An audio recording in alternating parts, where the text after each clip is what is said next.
আলাইকুম। আজ চিকেন বিরিয়ানি রান্না করতেছি। আগে প্রথমে আলুগুলা ভেজে নেব।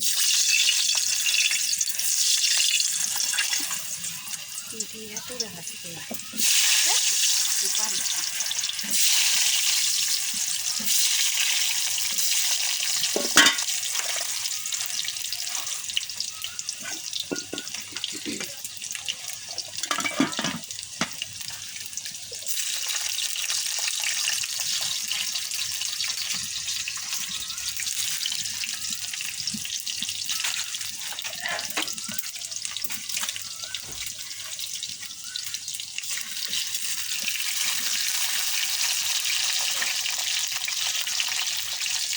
আলুটা আগে ভেজে নেব, ভেজে কালার করে নেব একটু।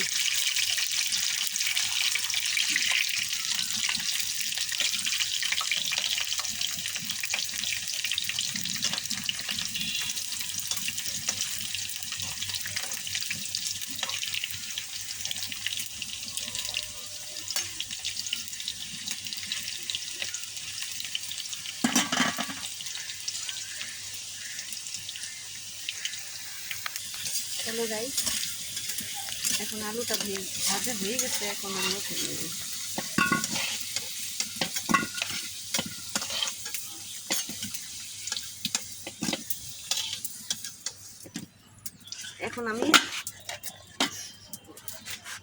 এখন আমি পেঁয়াজ দিয়ে দিব, পেঁয়াজটা কালার করে নেব।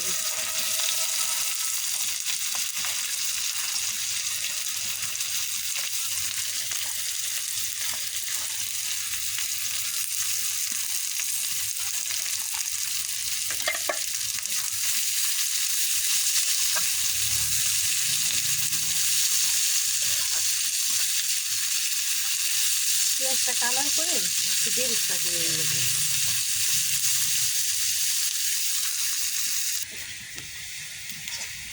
পেঁয়াজটা কালার হয়ে গেছে, এখন আমি কিছু বেরেস্তা উঠিয়ে রাখবো।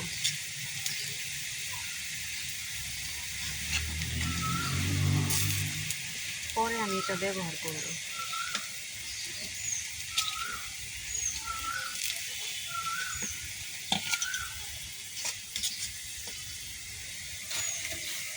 আর এখানে আমি চিকেনটা দিয়ে দেবো। এখানে আদা রসুন বাটা, গুঁড়া মরিচ, যত ময় মশলা যা আছে এখানে মাখিয়ে রাখছিলাম এক ঘন্টার মতো। আপনাদের হাতের সামনে থাকলে চিকেনটা মাখিয়ে রাখবেন, তাতে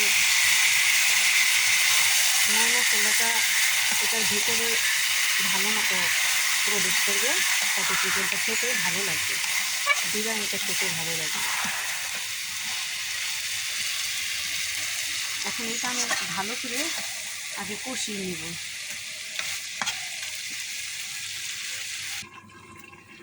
এখন ঢাকনাটা উঠিয়ে দেখি চিকেন থেকে অনেক পানি বের হয়েছে। এই পানিতে আমরা সুন্দর করে আস্তে আস্তে কষিয়ে নেব, আর পানি দেওয়ার দরকার নেই।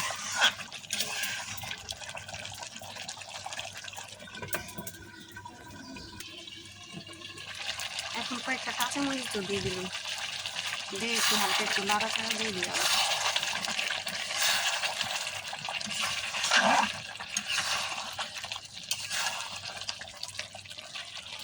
খুবই সিম্পলভাবে আপনাদের রান্না করে এটা দেখাচ্ছি।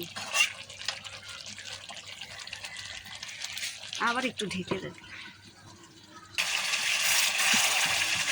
আমার গোস্তটা এখন কষানো হয়ে গেছে, এখন আমি নামিয়ে নিই। হয়ে গেছে।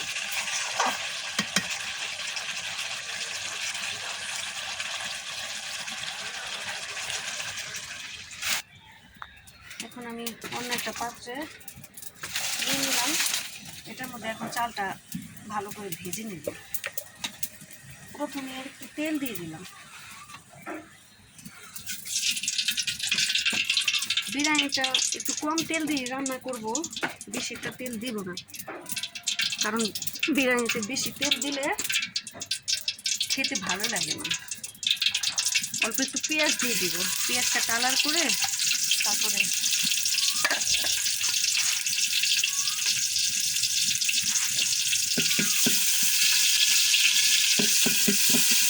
এখানে আমি এলাচ, দারচিনি, তেজপাতা দিয়ে দিলাম। এখন আমি অল্প একটু আদা রসুন বাটা দিয়ে দেবো, দিয়ে এটা ভালো করে কষিয়ে নেব।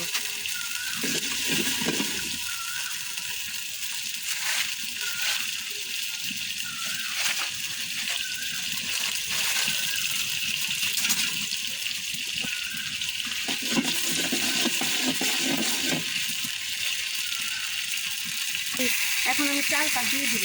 চালটা আগে ভিজিয়ে রাখছিলাম, তাতে ভালো হয়।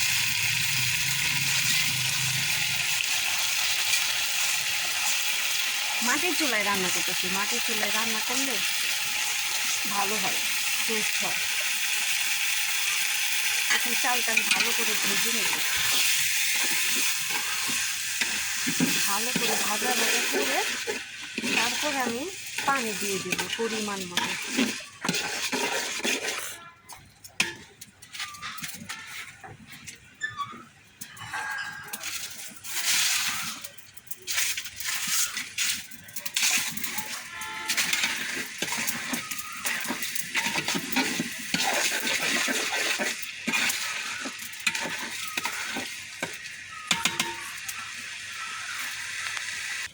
চালটা আমার ভাজা হয়ে গেছে, আমি এখন পরিমাণ মতো পানি দিয়ে দেবো।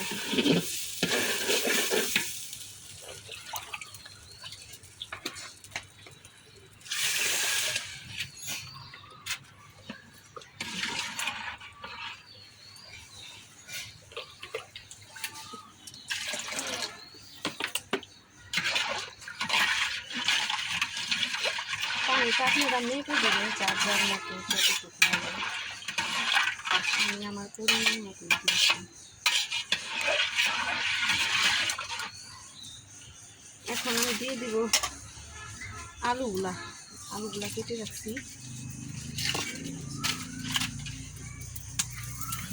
তারপরে দিয়ে দিব পরিমাণ মতো লবণ, আপনারা আপনাদের স্বাদ মতো দিয়ে নেবেন।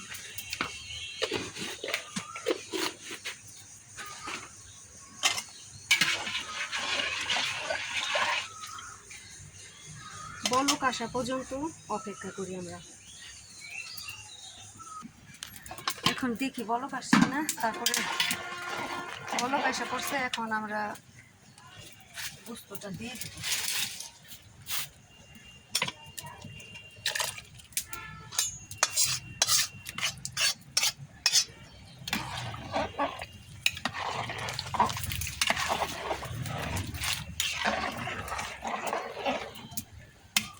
এখন দিয়ে দেব কিশমিশ।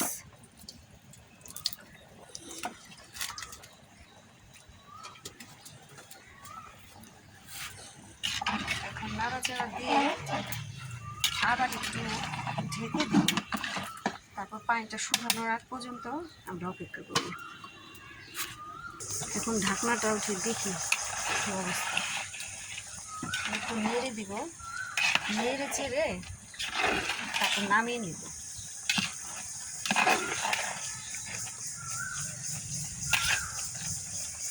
আপনারা এই রেসিপিটা একবার হলো ট্রাই করে দেখবেন, খুবই স্বাদ হবে। পানিটা শুকিয়ে এসেছে, এখন নামিয়ে রাখবো, নামিয়ে দমে রাখবো, তারপরে পরবর্তীতে আবার আপনাদের দেখাবো। এখন দেখি আসল চেহারাটা, নাড়া দিয়ে দিই, দেখতে পাচ্ছেন কি সুন্দর ঝরঝরা হয়েছে।